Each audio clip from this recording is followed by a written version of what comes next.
Hello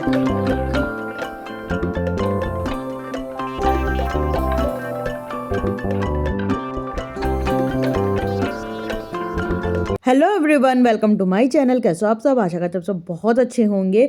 और आज मेरे प्यारे से ब्लॉग की शुरुआत हो चुकी है। तो कल मेरे घर में गेस्ट आए थे, काफ़ी रात तक की बैठे रहे और सब लोग बैठे तो अच्छा भी बहुत लग रहा था। और कल मेरा था शुक्रवार, वैभव लक्ष्मी माता का व्रत। तो जब हम पूजा कर रहे थे तभी फ़ोन आया, शाम की पूजा कर रहे थे, फ़ोन आया कि तुम लोग कहाँ हो, घर पे हो? तो हमने कहा हाँ। तो बोले ठीक है, हम आ रहे हैं। तो फटाफट से पूजा मेरी ऑलमोस्ट हो ही चुकी थी, थोड़ी ही रह गई थी, तो हमने जल्दी जल्दी पूजा करी। पूजा करने के बाद हम नाइटी पहन के पूजा कर रहे थे, तो हमने जल्दी जल्दी सूट पहना और चेंज करके फिर हम आराम से लेट गए थे पूजा करने के बाद। और चाय नहीं पिया था हमने कहा चाय जब वो लोग आएंगे कि तो इकट्ठे ही बनाएंगे। फिर वो भी आ गए, हस्बैंड भी ऑफिस से आ गए, तो सब लोग खूब मज़े किए, बातें किए, नाश्ता पानी बना। और नाश्ता पानी हमें तो करना नहीं था, हमने तो सिर्फ चाय ही पी। लेकिन जब कोई घर आता है तो अच्छा लगता है, बैठो बातें करो और गपशप होती है। फिर भाभी लोग घूमने गई थी, तो वो अपनी फ़ोटो, कुछ सी फ़ोटोज़ होती है ना जो अपन स्टेटस पे नहीं लगा सकते, कहीं नहीं लगा सकते हैं, तो बस लड़की लड़की आपस में दिखाते हैं, तो भाभी हमको दिखा रही थी। तो ये सब चीज़ें हमें देख के बड़ा मज़ा आ रहा था। खूब मतलब खूब रात तक की बैठे रहे सब लोग, खूब बातें हो रही थी, खूब ज़ोरदार की बारिश हो रही थी। बारिश तो हम बता नहीं सकते कितनी तेज़ हो रही थी। ठंड यहाँ पे फिर से बढ़ गई है। तो हम एक दिन जब हम अपना वूलन रख रहे थे, तो मेरे पास एक कमेंट भी आया था कि दीदी आप स्वेटर रख रही हैं। एक बार ही हमने भी ऐसा किया था, स्वेटर रख दिया था, तो ठंड वापस आ गई थी। तो सच्ची में ठंड वापस आ गई है और इतनी भयानक ठंड हो गई है यहाँ पर कि हम आप लोगों को क्या ही बताएं। और फिर वो लोग चले गए। फिर रात में वही हमने खाना बनाया, देर से खाना बनाया, क्योंकि उनसे बोले भी कि खाना खा लीजिए, तो बोले खाना नहीं खाएंगे, नाश्ता ही खूब हैवी हो गया है। और क्योंकि मेरे हस्बैंड वही तला भुना नाश्ता करते नहीं है, तो फिर उनके लिए फटाफट से खाना बनाया। खाना बनाने के बाद हम आराम से लेट गए थे और उसके बाद हमने कुछ भी नहीं किया। मेरा मन नहीं था, क्योंकि जब व्रत रहता है ना तो फिर दिन भर कट जाता है, शाम होते होते एकदम अपन डाउन हो जाते हैं। फिर उसके बाद पूरा हॉल साफ़ किया। हॉल साफ़ करने के बाद दूध चढ़ा दिया था, दूध वाले भैया ले आए थे। और बारिश इतनी ज़्यादा हुई थी कि स्टैंड एकदम गीला हो गया था। और अब हम स्टैंड को अंदर उठा के रख लेंगे, क्योंकि इधर ना हफ्ते भर से बारिश इतनी ज़्यादा हो रही है। स्टैंड अगर ज़्यादा भी बारिश में पड़ा रहेगा तो ख़राब हो जाएगा। तो स्टैंड भी आज बारिश नहीं हो रही थी, तो हमने कहा कि चलो कपड़े फैला देते हैं कुछ, और अगर बारिश होने लगेगी तो पूरा स्टैंड सहित ही हम पूरे कपड़े अंदर कर लेंगे। होता क्या है कि अगर हम एक एक तार पे कपड़े फैला देंगे और बारिश आ गई ना, तो फिर एक एक कपड़े उतारना मुश्किल हो जाता है, क्योंकि यहाँ पे बारिश एकदम अचानक से आ जाती है और पूरा कपड़े तो गीले हो जाते हैं, हम खुद भी गीले हो जाएंगे।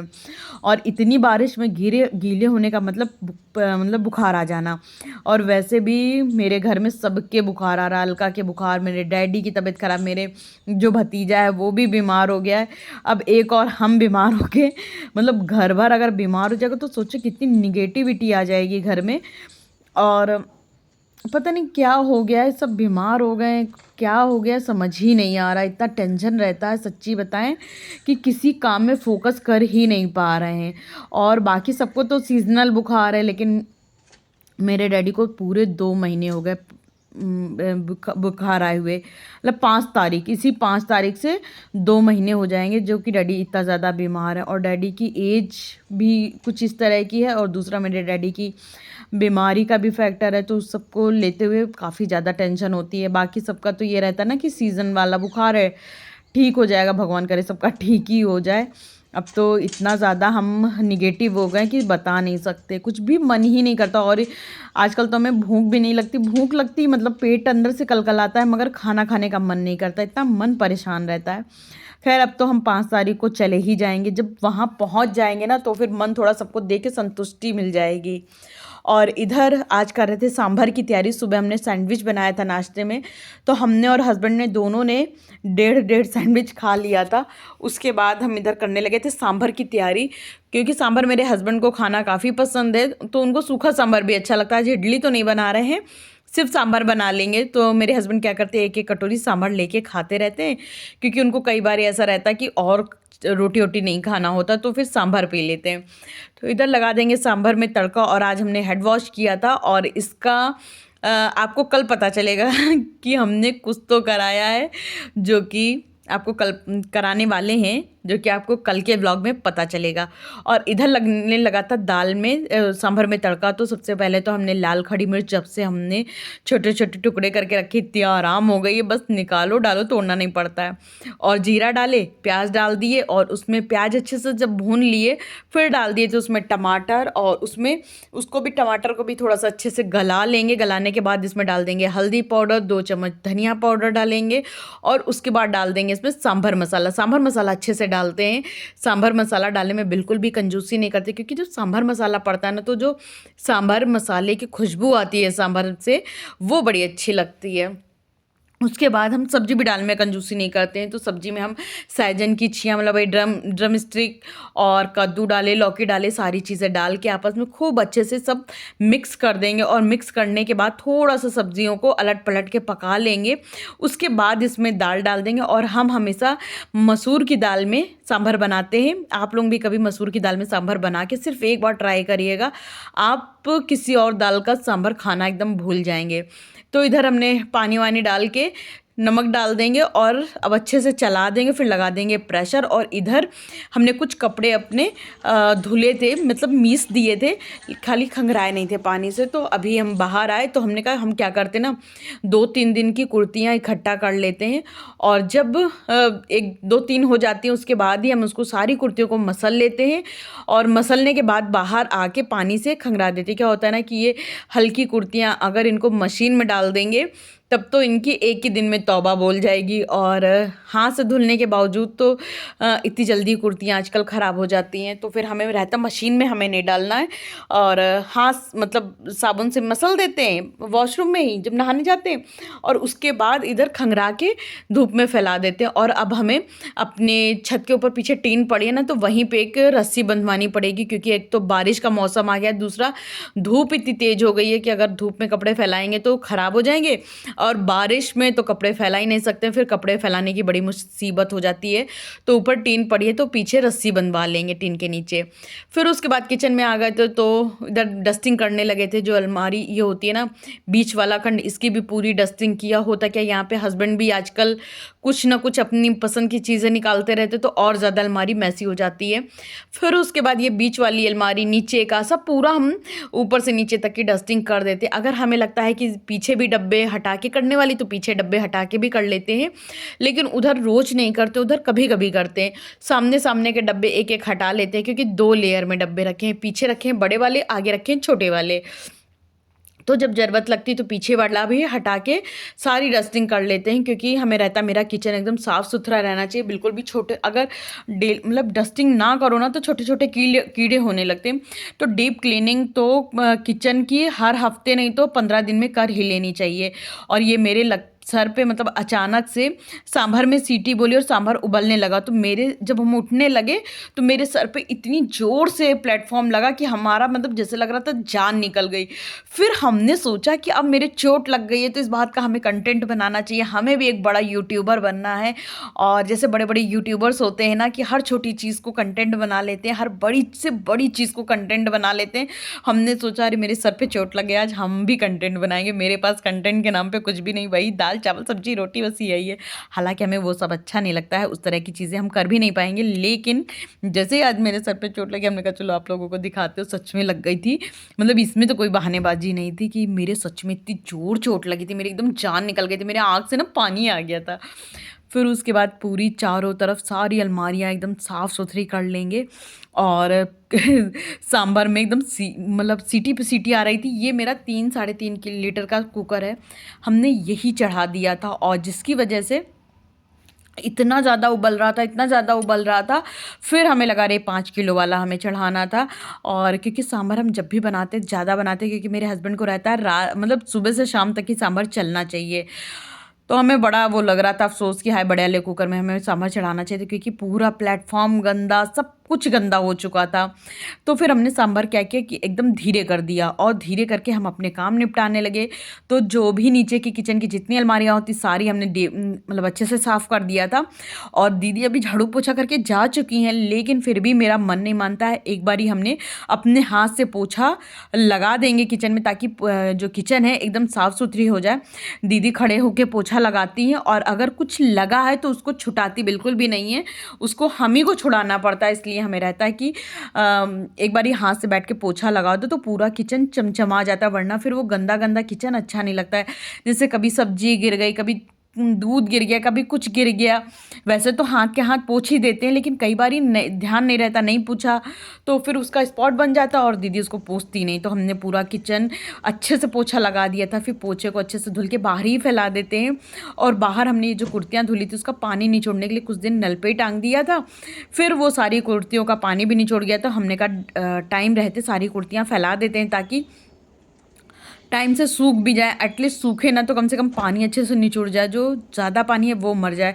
क्योंकि अब कपड़े हमें ये भी ले जाने पड़ेंगे अपने उन्नाव, तो सारे हम सोचते थे कपड़े सूख जाए, ऐसा ना हो कि सूखे ना। क्योंकि 5 तारीख को वही 2 से ढाई, हाँ 2:30 बजे मेरी ट्रेन है। तो 2:30 बजे निकल लेंगे और रात में 8 बजे के करीब हम पहुँच जाएंगे उन्नाव। फिर देखो पता नहीं लड़कियों की ज़िंदगी कैसी होती है, मतलब वहाँ से यहाँ है तो यहाँ की वहाँ की चिंता लग रही है कि पता नहीं, हमें लग रहा है कि हम जाएंगे तो हम सब कुछ ठीक कर लेंगे, पर ऐसा नहीं, हम कोई डॉक्टर तो है नहीं जो ठीक कर लेंगे। लेकिन एक सहारा तो मिल ही जाता है। और फिर यहाँ से जा रहे हैं तो अब यहाँ की चिंता की जीजा, मतलब जीजा जी बोल रहे हैं मेरे, मतलब अपने भाई बहनों से बोलते रहते हैं ना जीजा जी, तो वही याद आ गया। तो मेरे हस्बैंड यहाँ अकेले कैसे रहेंगे, वहाँ पे तो तब भी 4-5 लोग हैं, यहाँ मेरे हस्बैंड अकेले हो जाएंगे तो हमें बड़ा घबराहट हो रही है कि इनको अकेले छोड़ के जाना है, कैसे खाएंगे कैसे पिएंगे, 100 चीज़ें हो जाती हैं, हर चीज़ सोचना पड़ता है। बिना सोचे समझे तो ज़िंदगी चलती नहीं है। तो बस एक वो भी टेंशन है कि बेचारे अकेले ये यहाँ कैसे रहेंगे। फिर चलो ये तो लाइफ है, चलता रहता है। इसीलिए तो हम अपने मायके नहीं जाते हैं, ज़्यादा नहीं जाते, बहुत कम। जब हस्बैंड जाते हैं बस तभी जाते हैं। इधर हस्बैंड पूजा करने चले गए थे तो हमने कहा कि चलो पूरा बेडरूम साफ़ कर देते हैं जब तक हस्बैंड पूजा कर रहे हैं। और बाल अभी सूखे नहीं थे तो बाल को हमने कहा था एक बार झाड़ लेते हैं, झाड़ मतलब बाल एक बार झाड़ लो ना तो जल्दी सूख जाते हैं। और पूरा घर साफ़ सुथरा हो गया था, सांभर में तड़का भी लगा दिए थे, सब हो गया था, काम एकदम टाइम पे निपट गया था। फिर हम हस्बैंड भाई बैठे रहे थे, बात किए। फिर हस्बैंड बोले कि चलो 2-2 रोटी खा लेते हैं, क्योंकि हम लोग बहुत सुबह आज नाश्ता कर लिए थे, बहुत ही सुबह, तो भूख लगाई थी। तो हस्बैंड बोले कि चलो 2-2 रोटी खा लेते, फिर बाज़ार चलते, क्योंकि 1-2 काम थे बाज़ार के। एक तो काम था कि अपने हस्बैंड के जाने से पहले कुछ तैयारी इनकी करनी थी, फल फ्रूट ला के रखना था, क्योंकि अगर कुछ नहीं है तो कम से कम फल ही खा लेंगे। और एक तो आलू प्याज ला के हमने ज़्यादा सा रख दिया है। जैसे अगर एक तो ये दोपहर का खाना ऑफिस में करेंगे और शाम का खाना कैंटीन में करेंगे, तो इस तरह से इनका रहेगा। लेकिन अगर बीच में इनको भूख लगाई तो फिर ये क्या करेंगे, सैटरडे संडे क्या करेंगे। तो हमने आलू प्याज ला के रख दिया है कि दोपहर में ये कुछ बना के खाना चाहेंगे तो बना के खा सकते हैं। तो बस इस वजह से हमने वो आलू प्याज ला के रख दिए हैं। अब देखना है कितना बेचारे बनाते हैं, कितना खाते हैं। जब हम रहते हैं ना तब तो ये कुकिंग कर लेते हैं, क्योंकि हम सारी तैयारी करके दे देते हैं। और जब ये किचन में गंद मचाते तो किचन भी हम साफ़ कर देते हैं। पर जब ये अकेले रहते हैं तो तैयारी करने वाला कोई नहीं, और किचन गंदा हो जाता है तो किचन साफ़ करने वाला कोई नहीं। तो ये सारी प्रॉब्लम है। हालांकि हम अपनी हाउस हेल्पर से कह के जाते हैं, मगर वही ये बोलूँ तो उनको कितना भी आप कर लो वो अपना ढिठापन करती ही करती हैं। खैर चलो, इसी के साथ हम अपने इस ब्लॉग का एंड यहीं करते हैं। और आप लोग एक कमेंट ज़रूर कर देना, लाइक कर देना, शेयर कर देना, सब्सक्राइब कर देना और खूब सारा प्यार देना। हाँ, लाइक आप तभी करना जब मेरा व्लॉग अच्छा लगे, ना अच्छा लगे तो मत करना। बस आप लोग लाइक कर देते हो ना तो मेरे व्लॉग की रीच बढ़ जाती है। और आजकल पता नहीं क्या हो गया, मेरा व्लॉग एकदम डाउन हो गया है, बहुत ज़्यादा डाउन जा रहा है। क्यों जा रहा है हमें खुद भी नहीं पता। हाँ, हमें पता है क्योंकि मेरे व्लॉग अच्छे नहीं आ रहे हैं आजकल, इस वजह से इतना ज़्यादा डाउन जा रहा है। लेकिन बस वही है कि लाइफ में आजकल मेरे बहुत ज़्यादा डाउन चल रही है मेरी लाइफ। अचानक से ये हो गया, अचानक से क्या, डैडी वही बीमार हो गए। और बीमार होने के बाद वही, पिता तो पिता ही होते हैं, अगर पिता बीमार हो जाएं तो समझो, मतलब इतनी मुश्किल से डैडी को ठीक कराया। कहाँ, मतलब इतनी बड़ी बीमारी हो गई थी डैडी को, इतनी मुश्किलों से हम लोगों ने ठीक करा डैडी को कि हम आपको बता नहीं सकते। मतलब रात दिन इतना ख़राब जाता था और तब सही कर ला, और अब डैडी बीमार पड़ गए। सारा टेस्ट हो चुका, सब कुछ हो चुका है, सिर्फ कोल्ड ही कफ, लेकिन वो ठीक होने का नाम नहीं ले रहा। आज महीना हो गया डैडी मेरे खाना नहीं खा रहे हैं। बहुत ज़्यादा उनकी पसंद का बनाया जाता है, उसके बावजूद 1 चम्मच 2 चम्मच खाते हैं। वही मम्मी आज कह रही थी मतलब ऐसे कैसे चलेगा। बात तो सही है, इलाज भी हो रहा है, सब कुछ हो रहा है, लेकिन जैसे लगता है दवाइयाँ ही फ़ायदा नहीं कर रही हैं। समझ नहीं आ रही है कि क्या करें। दोस्तों, अगर आप लोगों के पास कुछ जुगाड़ हो मेरे डैडी को सही करने का तो कुछ उपाय बता देना, मन नहीं लगता। फिर उसके बाद इधर कुछ मतलब क्रॉकरी थी जो कि हमने धुल के सूखने के लिए रखी थी, और इधर अब हम जा रहे थे बाज़ार।